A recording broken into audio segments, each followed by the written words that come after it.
In 1974, while still an employee for Xerox, I formed my first corporation and began minding my own business. There were already a few assets in my asset column, but now I was determined to focus on making it bigger. Those paychecks, with all the deductions, made all the years of my rich dad's advice make total sense. I could see the future if I followed my educated dad's advice. Many employers feel that advising their workers to mind their own business is bad for business. But for me, focusing on my own business and developing assets made me a better employee because I now had a purpose. I came in early and worked diligently, amassing as much money as possible so I could invest in real estate. Hawaii was just set to boom, and there were fortunes to be made. The more I realized that we were in the beginning stages of a boom, the more Xerox machines I sold. The more I sold, the more money I made, and, of course, the more deductions came out of my paycheck. It was inspiring. I wanted out of the employee trap so badly that I worked even harder so I could invest more. By 1978, I was consistently one of the top 5 salespeople at the company. I badly wanted out of the rat race. In less than 3 years, I was making more in my real estate holding corporation than I was making at Xerox. And the money I was making in my asset column in my own corporation was money working for me, not me pounding on doors selling copiers. My rich dad's advice made much more sense. Soon, the cash flow from my properties were so strong that my company bought me my first Porsche. My fellow Xerox salespeople thought I was spending my commissions. I wasn't. I was investing my commissions in assets. My money was working hard to make more money. Each dollar in my asset column was a great employee, working hard to make more employees and buy the boss a new Porsche with before-tax dollars. I began to work harder for Xerox. The plan was working, and my Porsche was the proof. By using the lessons I learned from my rich dad, I was able to get out of the proverbial rat race at an early age. It was made possible because of the strong financial knowledge I had acquired through Rich Dad's lessons. Without this financial knowledge, which I call financial intelligence or financial IQ, my road to financial independence would have been much more difficult. I now teach others in the hope that I may share my knowledge with them. I remind people that financial IQ is made up of knowledge from 4 broad areas of expertise. 1. Accounting. Accounting is financial literacy or the ability to read numbers. This is a vital skill if you want to build an empire. The more money you are responsible for, the more accuracy is required, or the house comes tumbling down. This is the left brain side, or the details. Financial literacy is the ability to read and understand financial statements, which allows you to identify the strengths and weaknesses of any business. 2. Investing. Investing is the science of making money. This involves strategies and formulas which use the creative right brain side. 3. Understanding markets. Understanding markets is the science of supply and demand. You need to know the technical aspects of the market, which are emotion-driven, in addition to the fundamental or economic aspects of an investment. Does an investment make sense or does it not make sense based on current market conditions? 4. The law. A corporation wrapped around the technical skills of accounting, investing, and markets can contribute to explosive growth. A person who understands the tax advantages and protections provided by a corporation can get rich so much faster than someone who is an employee or a small business sole proprietor. It's like the difference between someone walking and someone flying. The difference is profound when it comes to long-term wealth. Tax advantages. A corporation can do many things that an employee cannot, like pay expenses before paying taxes. That is a whole area of expertise that is very exciting. Employees earn and get taxed and then try to live on what is left. A corporation earns, spends everything it can, and is taxed on anything that is left. It's one of the biggest legal tax loopholes that the rich use. They're easy to set up and are not expensive if you own investments that are producing good cash flow. For example, by owning your own corporation, your vacations can be board meetings in Hawaii. Car payments, insurance, repairs, and health club memberships are company expenses. Most restaurant meals are partial expenses, and on. But it's done legally with pre-tax dollars. Protection from lawsuits. We live in a litigious society. Everybody wants a piece of your action. The rich hide much of their wealth using vehicles such as corporations and trusts to protect their assets from creditors. When someone sues a wealthy individual, they are often met with layers of legal protection and often find that the wealthy person actually owns nothing. They control everything, but own nothing. The poor and middle class try to own everything and lose it to the government or to fellow citizens who like to sue the rich. They learned it from the Robin Hood story. Take from the rich and give it to the poor. It is not the purpose of this audiobook to go into the specifics of owning a corporation, but I will say that if you own any kind of legitimate assets, I would consider finding out more about the benefits and protection offered by a corporation as soon as possible. There are many books written on the subject that will detail the benefits and even walk you through the steps necessary to set up a corporation. Garrett Sutton's books on corporations provide wonderful insight into the power of personal corporations. Financial IQ is actually the synergy of many skills and talents. I would say it is the combination of the 4 technical skills listed above that make up basic financial intelligence. If you aspire to great wealth, it is the combination of these skills that will greatly amplify your financial intelligence. In summary, business owners with corporations 1. Earn, 2. Spend, 3. Pay taxes. Employees who work for corporations 1. Earn, 2. Pay taxes, 3. Spend. As part of your overall financial strategy, I recommend that you learn about the protection that legal entities can provide for businesses and assets. Chapter 5. Lesson 5. The rich invent money. Often in the real world, it's not the smart who get ahead, but the bold. Last night, I took a break from writing and watched a TV program on the history of a young man named Alexander Graham Bell. Bell had just patented his telephone and was having growing pains because the demand for his new invention was so strong. Needing a bigger company, he then went to the giant at that time, Western Union, and asked them if they would buy his patent and his tiny company. He wanted $100,000 for the whole package. The president of Western Union scoffed at him and turned him down, saying the price was ridiculous. The rest is history. A multi-billion-dollar industry emerged, and AT&T was born.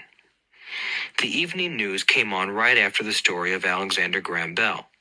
On the news was a story of another downsizing at a local company. The workers were angry and complained that the company ownership was unfair. A terminated manager of about 45 years of age had his wife and 2 babies at the plant and was begging the guards to let him talk to the owners to ask if they would reconsider his termination. He had just bought a house and was afraid of losing it. The camera focused in on his pleading for all the world to see.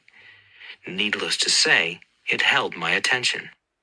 I have been teaching professionally since 1984. It has been a great experience and a rewarding one.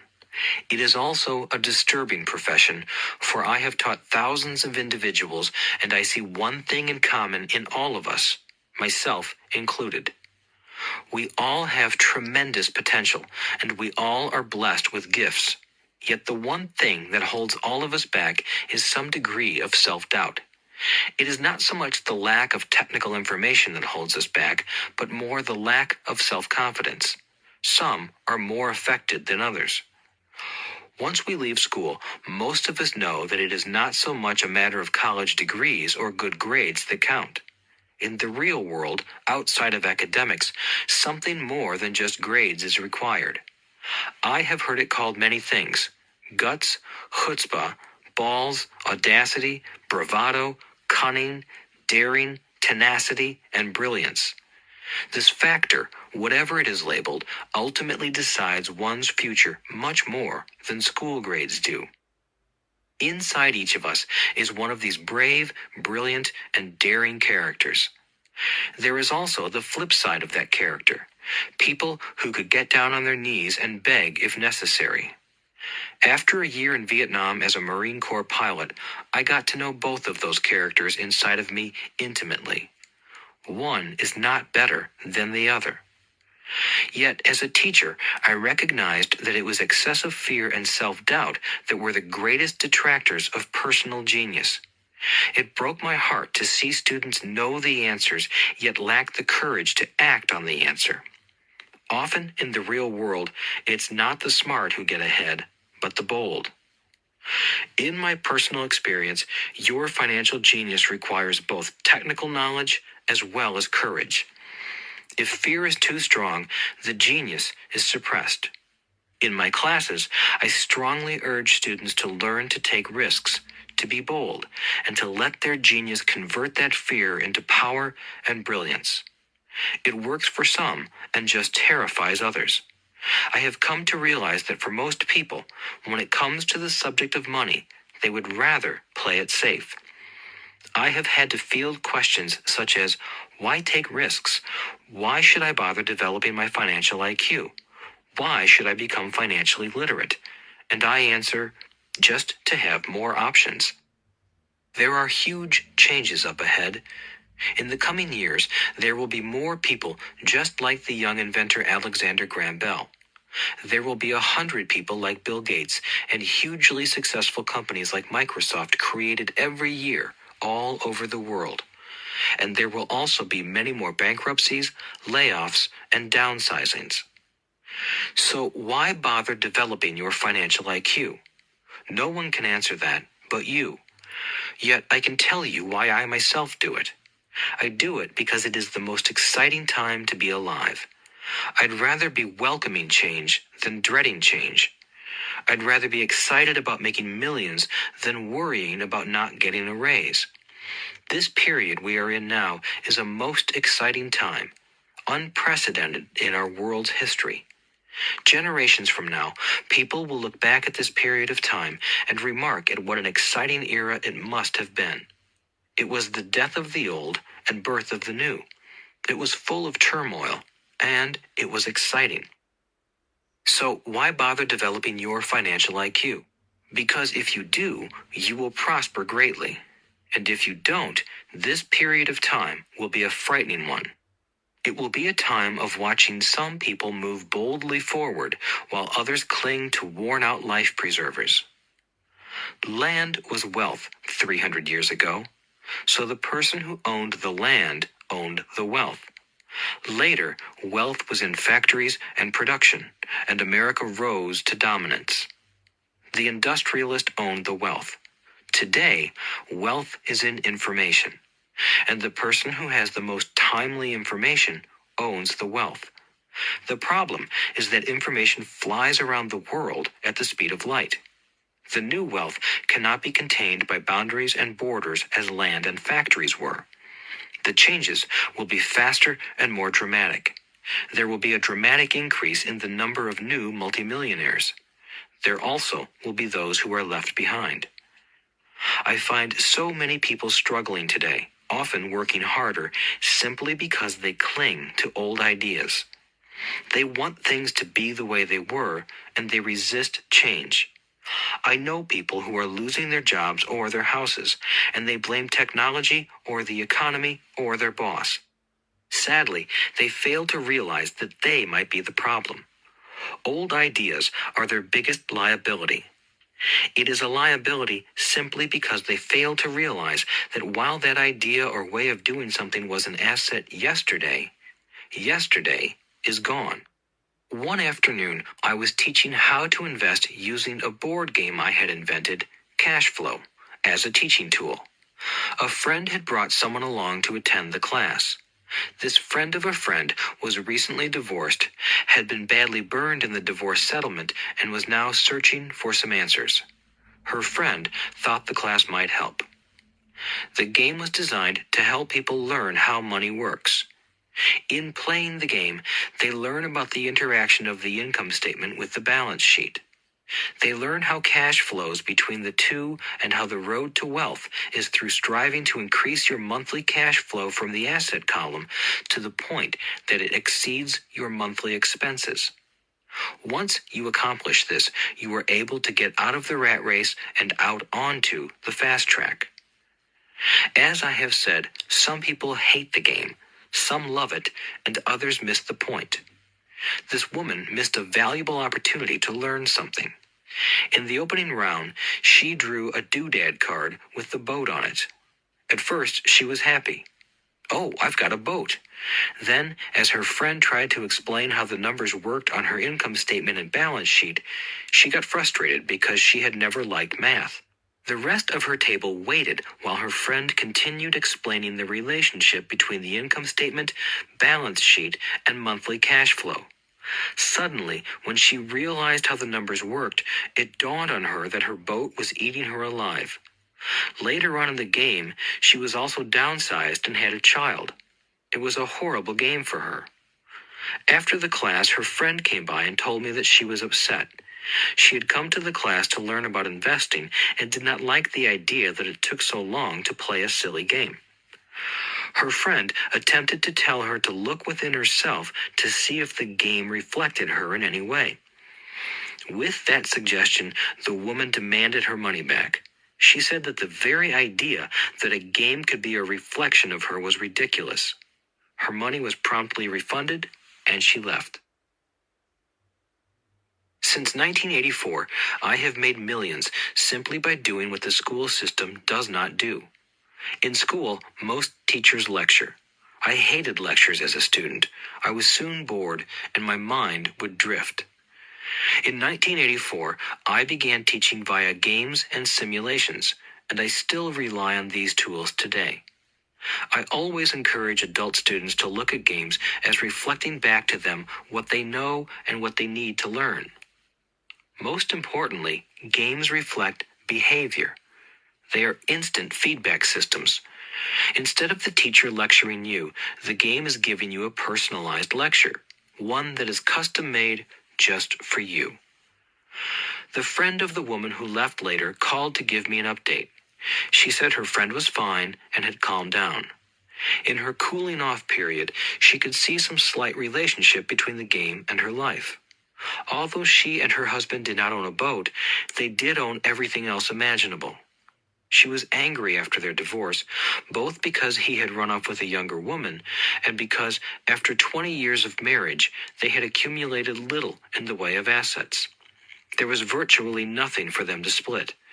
Their 20 years of married life had been incredible fun, but all they had accumulated was a ton of doodads. She realized that her anger at doing the numbers, the income statement and balance sheet, came from her embarrassment about not understanding them. She believed that finances were the man's job. She maintained the house and did the entertaining, and he handled the finances. She was now quite certain that in the last 5 years of their marriage, he had hidden money from her.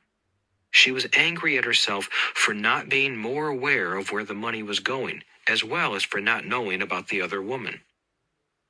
Just like a board game, the world is always providing us with instant feedback.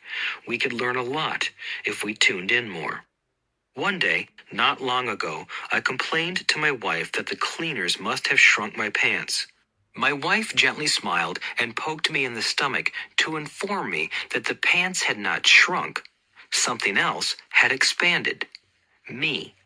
The cash flow game was designed to give every player personal feedback. Its purpose is to give you options. If you draw the boat card and it puts you into debt, the question is, now what can you do? How many different financial options can you come up with? That is the purpose of the game, to teach players to think and create new and various financial options. Thousands of people throughout the world have played this game. The players who get out of the rat race the quickest are the people who understand numbers and have creative financial minds. They recognize different financial options.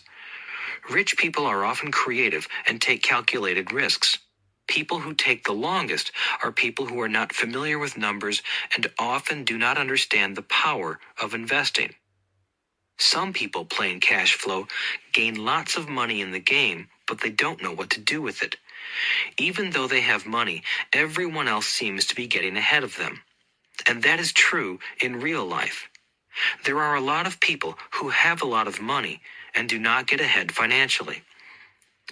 Limiting your options is the same as hanging on to old ideas. I have a friend from high school who now works at 3 jobs.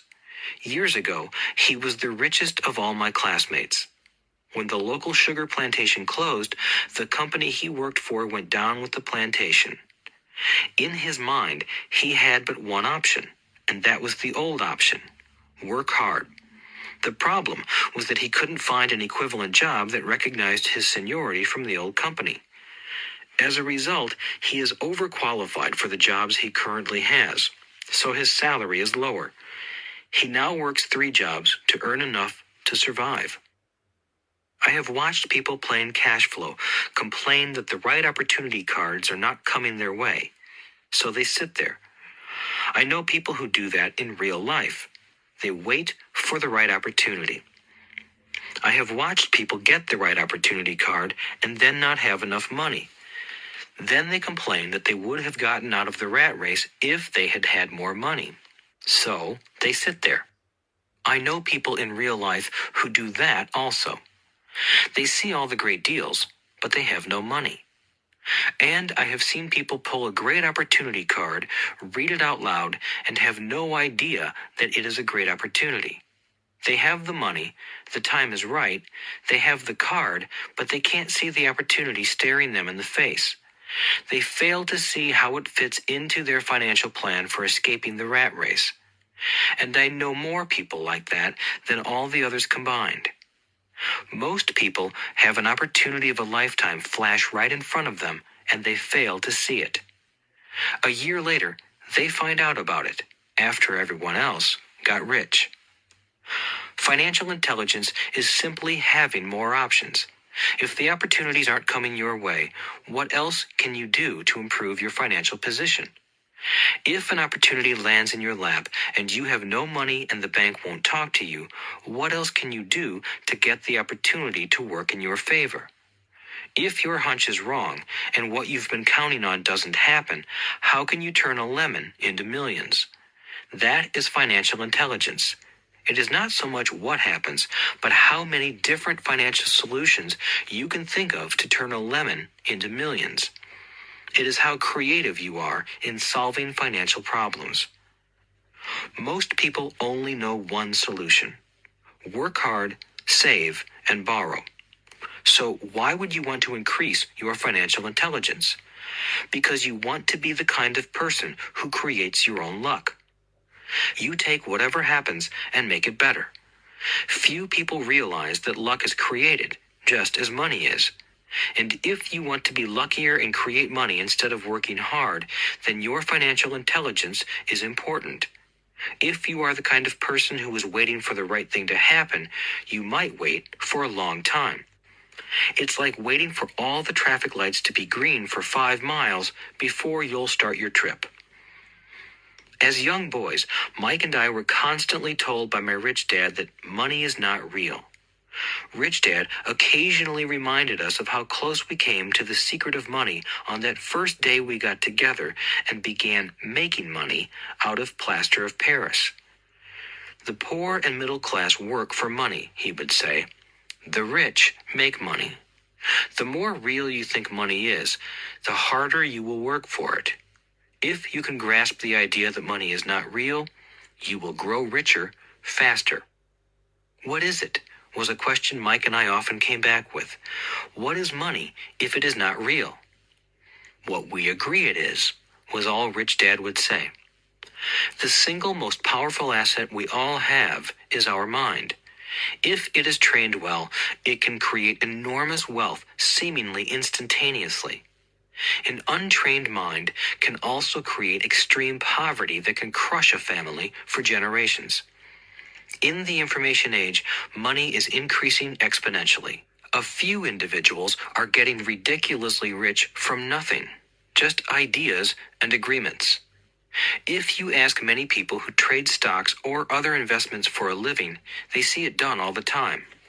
Often, millions can be made instantaneously from nothing. And by nothing, I mean no money was exchanged. It is done via agreement, a hand signal in a trading pit, a blip on a trader's screen in Lisbon from a trader's screen in Toronto and back to Lisbon, a call to my broker to buy and a moment later to sell. Money did not change hands. Agreements did. So why develop your financial genius? Only you can answer that. I can tell you why I have been developing this area of my intelligence. I do it because I want to make money fast. Not because I need to, but because I want to. It is a fascinating learning process. I develop my financial IQ because I want to participate in the fastest game and biggest game in the world. And, in my own small way, I would like to be part of this unprecedented evolution of humanity, the era where humans work purely with their minds and not with their bodies. Besides, it is where the action is. It is what is happening. It's hip, it's scary, and it's fun. That is why I invest in my financial intelligence, developing the most powerful asset I have. I want to be with people moving boldly forward. I do not want to be with those left behind. I will give you a simple example of creating money. In the early 1990s, the economy of Phoenix, Arizona was horrible. I was watching a TV show when a financial planner came on and began forecasting doom and gloom. His advice was to save money. Put $100 away every month, he said. In 40 years, you will be a multimillionaire. Well, putting money away every month is a sound idea. It is one option, the option most people subscribe to. The problem is this. It blinds the person to what is really going on. It causes them to miss major opportunities for much more significant growth of their money. The world is passing them by. As I said, the economy was terrible at that time. For investors, this is the perfect market condition. A chunk of my money was in the stock market and in apartment houses. I was short of cash. Because people were giving properties away, I was buying. I was not saving money. I was investing. Kim and I had more than $1 million in cash working in a market that was rising fast. It was the best opportunity to invest. The economy was terrible. I just could not pass up these small deals. Houses that were once $100,000 were now $75,000. But instead of shopping with local real estate agents, I began shopping at the bankruptcy attorney's office or the courthouse steps. In these shopping places, a $75,000 house could sometimes be bought for $20,000 or less. For $2,000, which was loaned to me from a friend for 90 days for $200, I gave an attorney a cashier's check as a down payment. While the acquisition was being processed, I ran an ad advertising a $75,000 house for only $60,000 and no money down.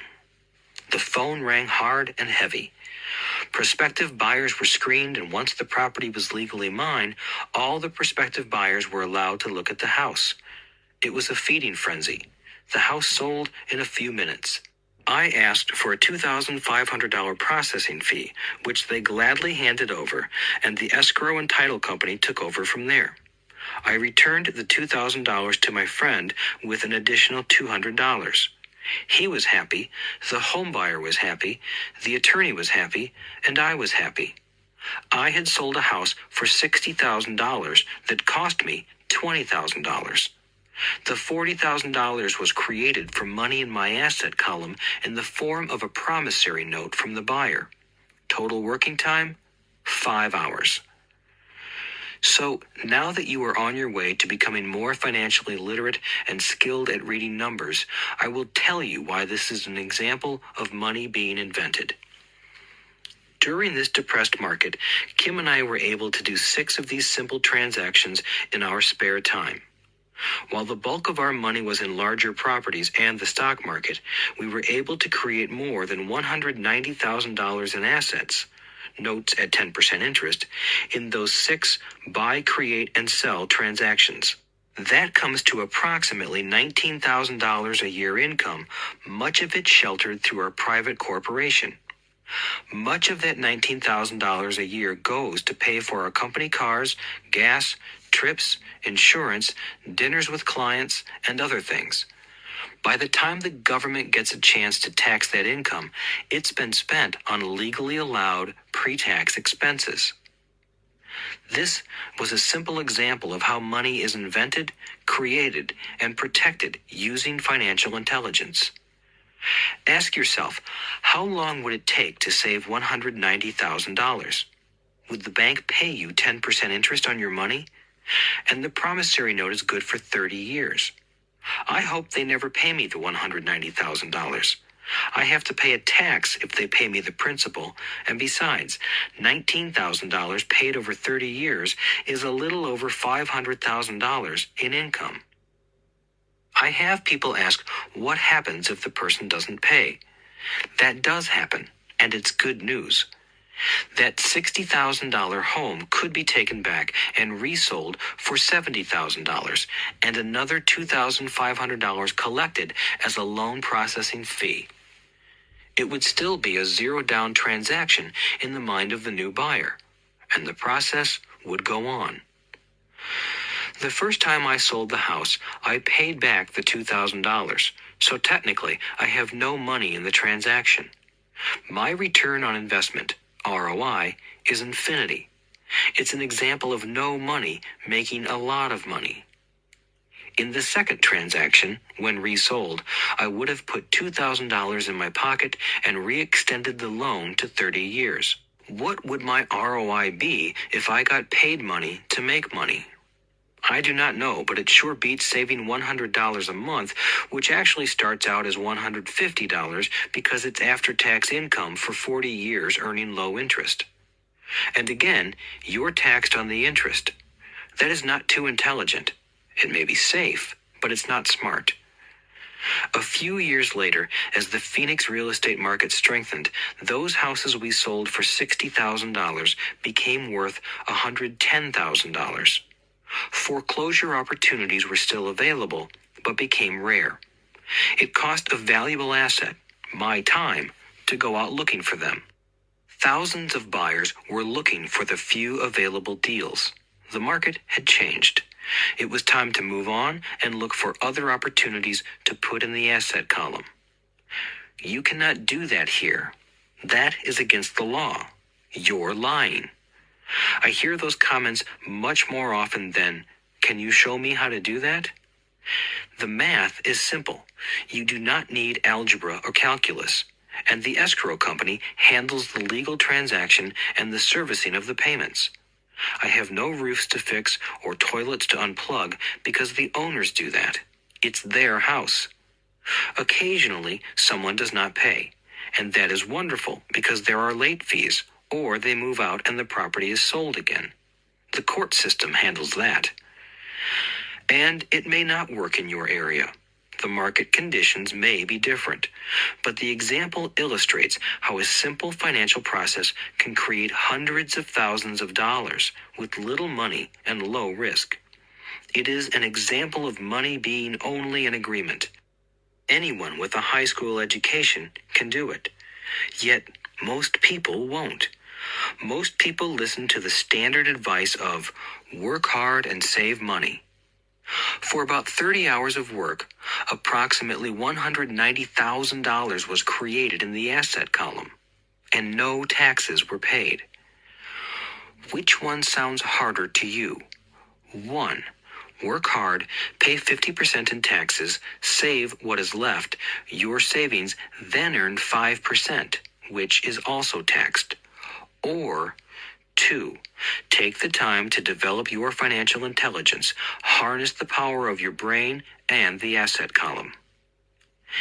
If you use option number 1, be sure to factor in how much time it takes you to save $190,000. Time is one of your greatest assets. Now, you may understand why I silently shake my head when I hear parents say, "My child is doing well in school and receiving a good education." It may be good, but is it adequate? I know the above investment strategy is a small one. It is used to illustrate how small can grow into big. Again, my success reflects the importance of a strong financial foundation, which starts with a strong financial education. I have said it before, but it's worth repeating. Financial intelligence is made up of these 4 main technical skills. 1. Accounting. Accounting is financial literacy, or the ability to read numbers. This is a vital skill if you want to build businesses or investments.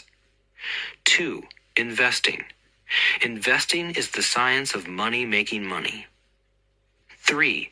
Understanding markets. Understanding markets is the science of supply and demand. Alexander Graham Bell gave the market what it wanted. So did Bill Gates. A $75,000 house offered for $60,000 that cost $20,000 was also the result of seizing an opportunity created by the market. Somebody was buying, and someone was selling. 4. The law. The law is the awareness of accounting, corporate, state, and federal regulations. I recommend playing by the rules. It is this basic foundation, or the combination of these skills, that is needed to be successful in the pursuit of wealth, whether it be through the buying of small homes, apartment buildings, companies, stocks, bonds, precious metals, baseball cards, or the like. A few years later, the real estate market rebounded and everyone else was getting in. The stock market was booming and everyone was getting in. The U.S. economy was getting back on its feet. I began selling and was now traveling to Peru, Norway, Malaysia, and the Philippines. The investment landscape had changed. We were no longer buying real estate. Now, I just watched the values climb inside the asset column and will probably begin selling. I suspect that some of those 6 little house deals will sell and the $40,000 note will be converted to cash. I need to call my accountant to be prepared for cash and seek ways to shelter it. The point I would like to make is that investments come and go. The market goes up and comes down. Economies improve and crash. The world is always handing you opportunities of a lifetime, every day of your life, but all too often we fail to see them. But they are there. And the more the world changes and the more technology changes, the more opportunities there will be to allow you and your family to be financially secure for generations to come. So why bother developing your financial intelligence? Again, only you can answer that. I know why I continue to learn and develop. I do it because I know there are changes coming. I'd rather welcome change than cling to the past. I know there will be market booms and market crashes. I want to continually develop my financial intelligence because at each market change, some people will be on their knees begging for their jobs. Others, meanwhile, will take the lemons that life hands them, and we are all handed lemons occasionally, and turn them into millions. That's financial intelligence. I am often asked about the lemons I have turned into millions. I hesitate using many more examples of personal investments because I am afraid it comes across as bragging or tooting my own horn. That is not my intention. I use the examples only as numerical and chronological illustrations of actual and simple cases. I use the examples because I want you to know that it is easy. And the more familiar you become with the 4 pillars of financial intelligence, the easier it becomes. Personally, I use 2 main vehicles to achieve financial growth: real estate and small-cap stocks. I use real estate as my foundation. Day in and day out, my properties provide cash flow and occasional spurts of growth and value. The small-cap stocks are used for fast growth. I do not recommend anything that I do. The examples are just that, examples. If the opportunity is too complex and I do not understand the investment, I don't do it. Simple math and common sense are all you need to do well financially. There are 5 reasons for using examples. 1. To inspire people to learn more. 2. To let people know it is easy if the foundation is strong. 3. To show that anyone can achieve great wealth. 4. To show that there are millions of ways to achieve your goals. 5. To show that it's not rocket science. In 1989, I used to jog through a lovely neighborhood in Portland, Oregon. It was a suburb that had little gingerbread houses. They were small and cute. I almost expected to see Little Red Riding Hood skipping down the sidewalk on her way to Granny's. There were for sale signs everywhere. The timber market was terrible. The stock market had just crashed, and the economy was depressed. On one street, I noticed a for sale sign that was up longer than most. It looked old. Jogging past it one day, I ran into the owner, who looked troubled. "What are you asking for your house?" I asked. The owner turned and smiled weakly. "Make me an offer," he said. "It's been for sale for over a year. Nobody even comes by anymore to look at it." "I'll look," I said, and I bought the house a half hour later for $20,000 less than his asking price. It was a cute little 2-bedroom home with gingerbread trim on all the windows. It was light blue with gray accents and had been built in 1930. Inside, there was a beautiful rock fireplace, as well as 2 tiny bedrooms. It was a perfect rental house. I gave the owner $5,000 down for a $45,000 house that was really worth $65,000, except that no one wanted to buy it. The owner moved out in a week, happy to be free, and my first tenant moved in, a local college professor. After the mortgage, expenses, and management fees were paid, I put a little less than $40 in my pocket at the end of each month. Hardly exciting. A year later, the depressed Oregon real estate market had begun to pick up. California investors, flush with money from their still booming real estate market, were moving north and buying up Oregon and Washington. I sold that little house for $95,000 to a young couple from California who thought it was a bargain. My capital gains of approximately $40,000 were placed into a 1031 tax-deferred exchange, and I went shopping for a place to put my money. In about a month, I found a 12-unit apartment house right next to the Intel plant in Beaverton, Oregon. The owners lived in Germany, had no idea what the place was worth, and again, just wanted to get out of it. I offered $275,000 for a $450,000 building. They agreed to $300,000. I bought it and held it for 2 years. Utilizing the same 1031 exchange process, we sold the building for $495,000 and bought a 30-unit apartment building in Phoenix, Arizona. We had moved to Phoenix by then to get out of the rain and needed to sell anyway. Like the former Oregon market, the real estate market in Phoenix was depressed. The price of the 30-unit apartment building in Phoenix was $875,000, with $225,000 down. The cash flow from the 30 units was a little over $5,000 a month.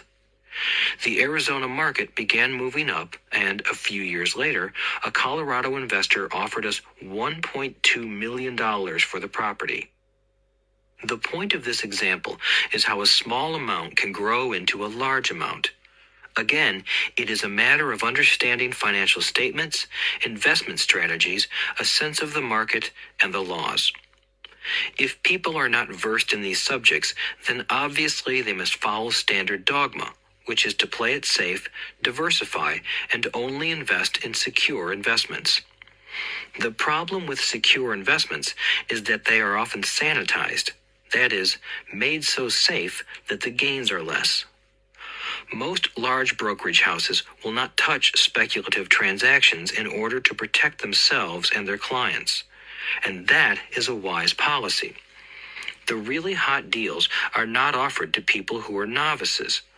Often, the best deals that make the rich even richer are reserved for those who understand the game. It is technically illegal to offer speculative deals to someone who is considered not sophisticated, but of course, it happens. The more sophisticated I get, the more opportunities come my way. Another case for developing your financial intelligence over a lifetime is simply that more opportunities are presented to you. And the greater your financial intelligence, the easier it is to tell whether a deal is good. It's your intelligence that can spot a bad deal or make a bad deal good. The more I learn, and there is a lot to learn, the more money I make simply because I gain experience and wisdom as the years go on. I have friends who are playing it safe, working hard at their profession and failing to gain financial wisdom, which does take time to develop. My overall philosophy is to plant seeds inside my asset column. That is my formula. I start small and plant seeds. Some grow, some don't. Inside our real estate corporation, we have property worth several $1 million. It is our own right, or real estate investment trust. The point I'm making is that most of those millions started out as little $5,000 to $10,000 investments. All of those down payments were fortunate to catch a fast-rising market and increase tax-free. We traded in and out several times over a number of years. We also own a stock portfolio, surrounded by a corporation that Kim and I call our personal mutual fund. We have friends who deal specifically with investors like us who have extra money each month to invest. We buy high-risk, speculative private companies that are just about to go public on a stock exchange in the United States or Canada. An example of how fast gains can be made are 100,000 shares purchased for 25 cents each before the company goes public.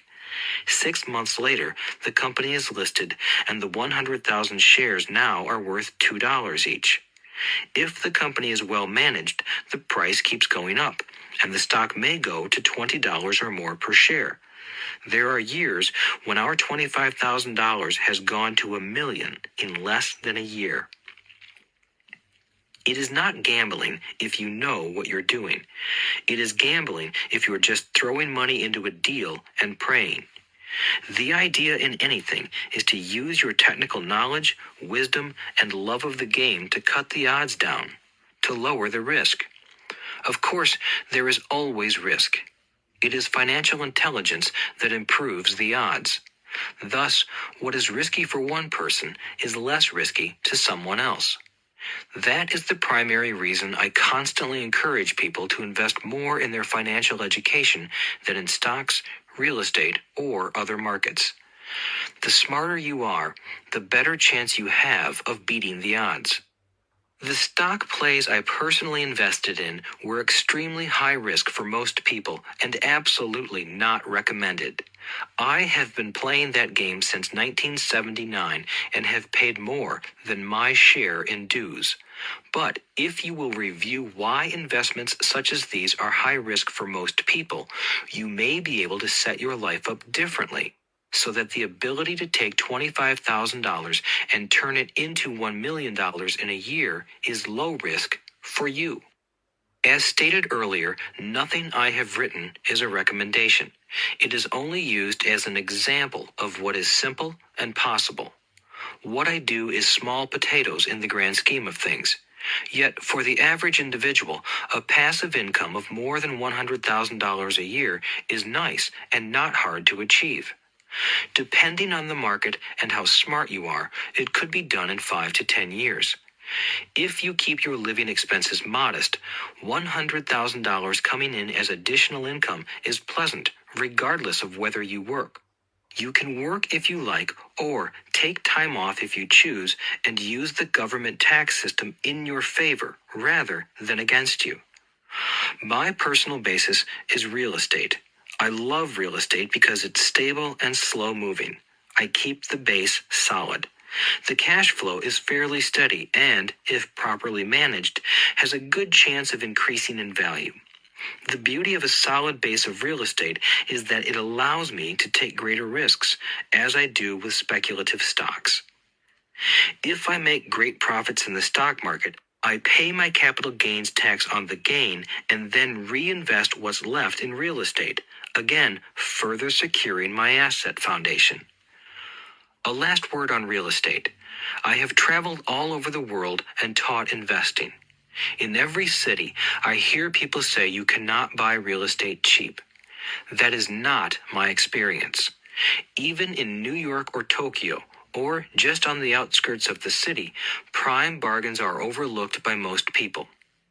In Singapore, with their high real estate prices, there are still bargains to be found within a short driving distance.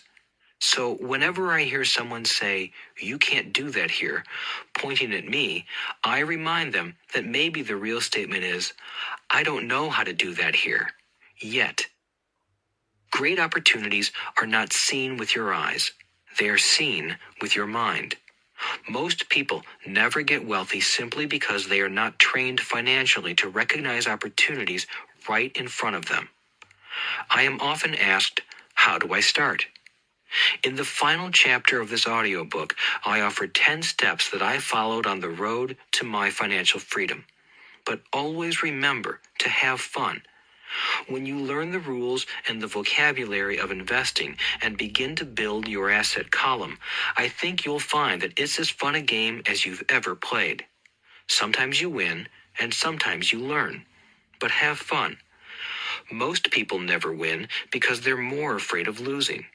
That is why I found school so silly. In school, we learn that mistakes are bad, and we are punished for making them. Yet if you look at the way humans are designed to learn, we learn by making mistakes. We learn to walk by falling down. If we never fell down, we would never walk. The same is true for learning to ride a bike. I still have scars on my knees, but today I can ride a bike without thinking. The same is true for getting rich.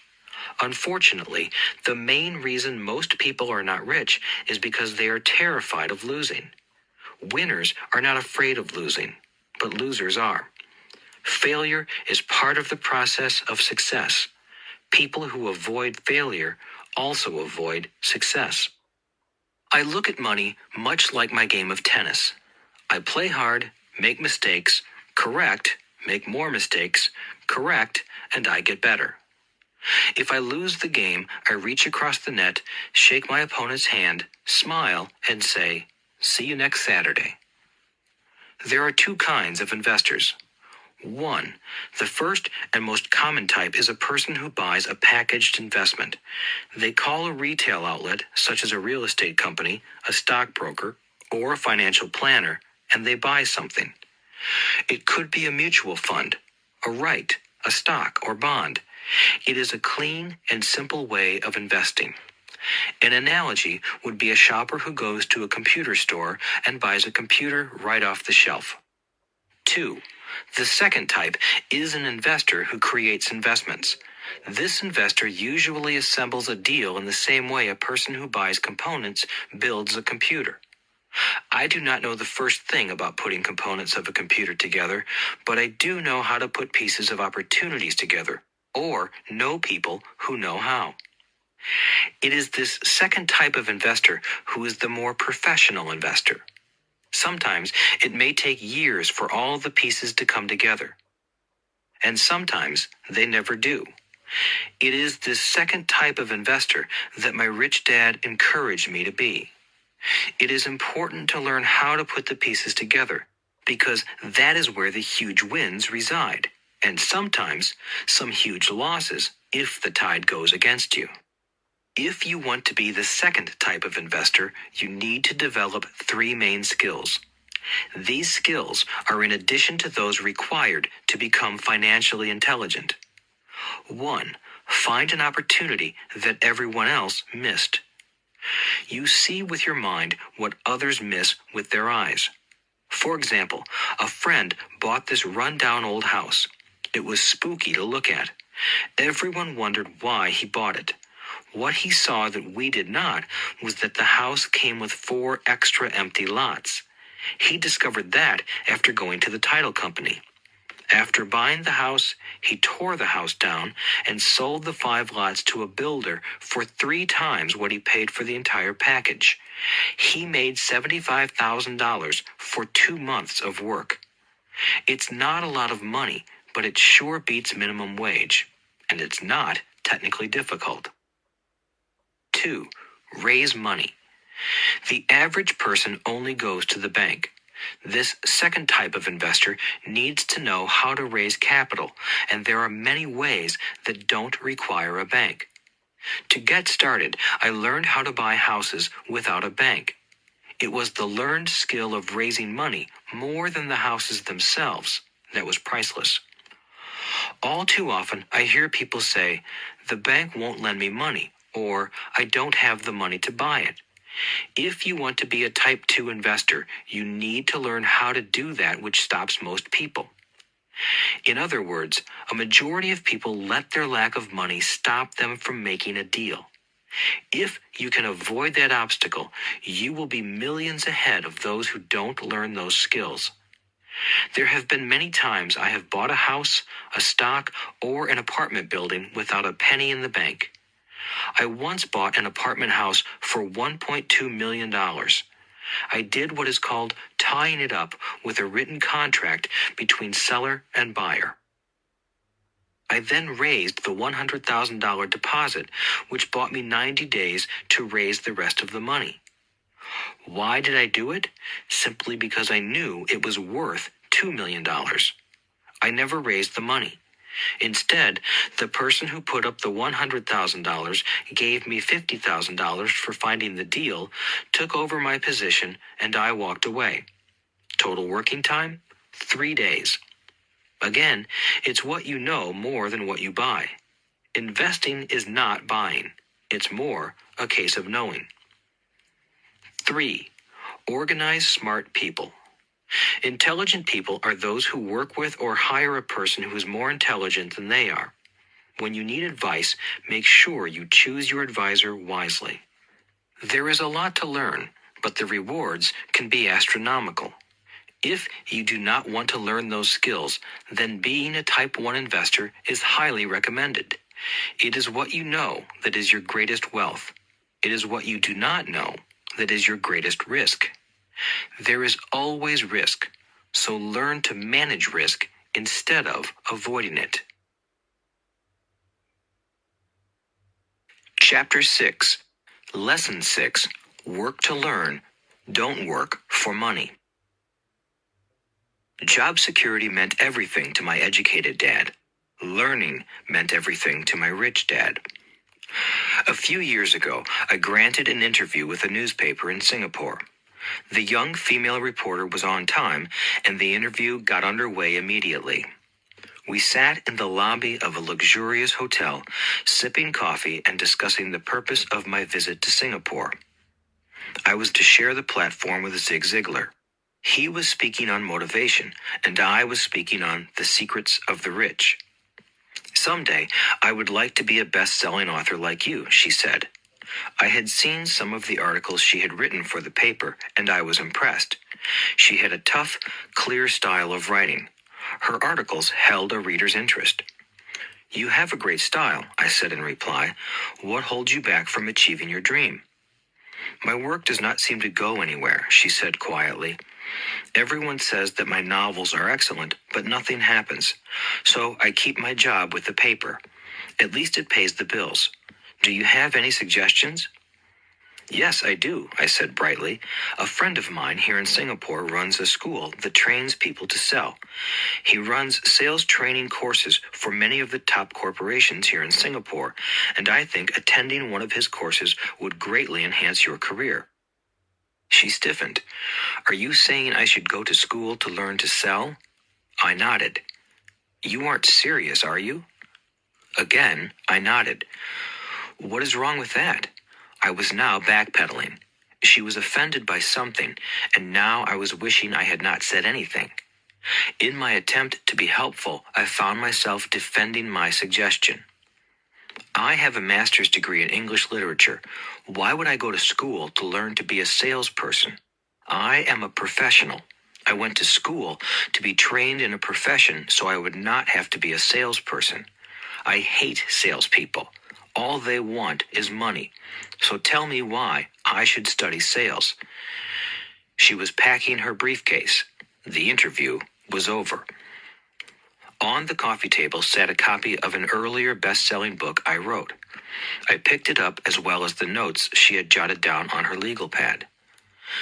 "Do you see this?" I said, pointing to her notes. She looked down at her notes. "What?" she said, confused. Again, I pointed deliberately to her notes.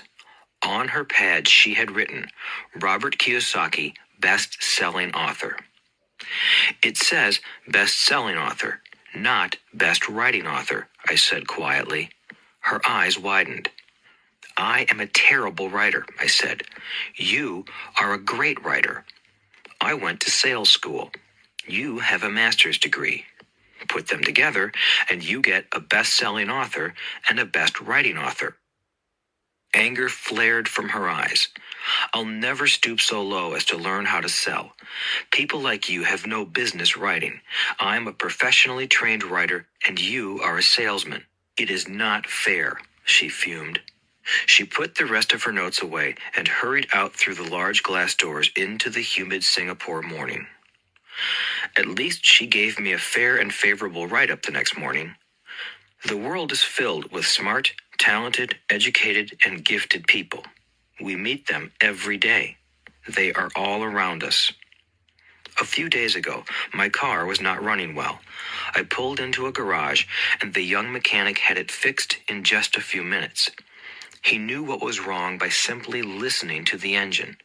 I was amazed. I am constantly shocked at how little talented people earn.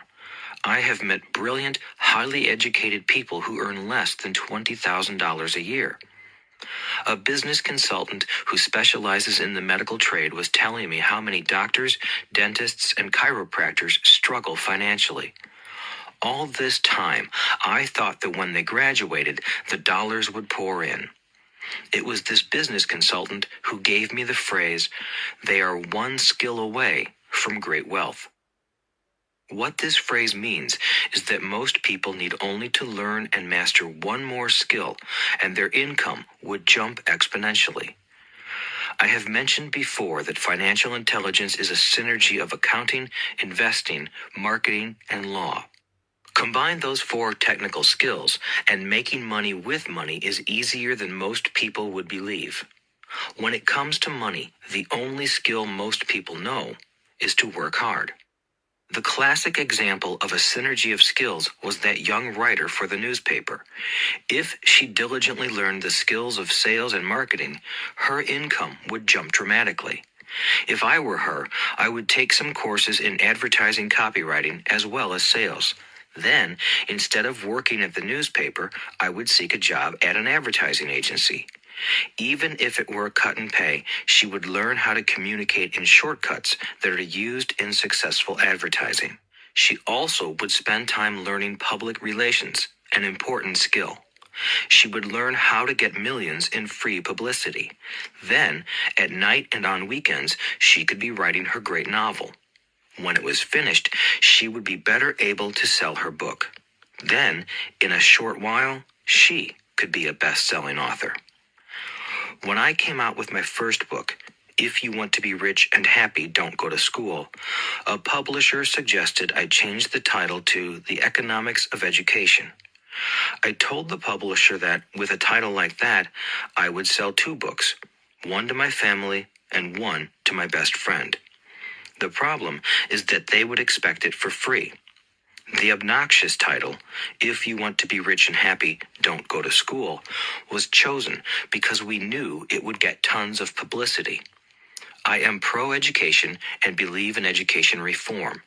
If I were not pro-education, why would I continue to press for changing our antiquated educational system?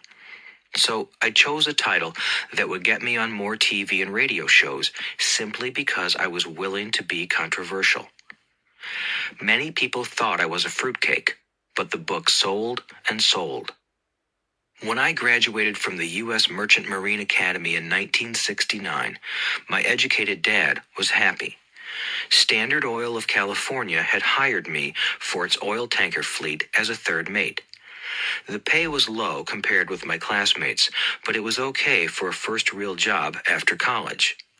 My starting pay was about $42,000 a year, including overtime, and I only had to work for 7 months. I had 5 months of vacation. If I had wanted to, I could have taken the run to Vietnam with a subsidiary shipping company and easily doubled my pay instead of taking 5 months of vacation. I had a great career ahead of me, yet I resigned after 6 months with the company and joined the Marine Corps to learn how to fly. My educated dad was devastated.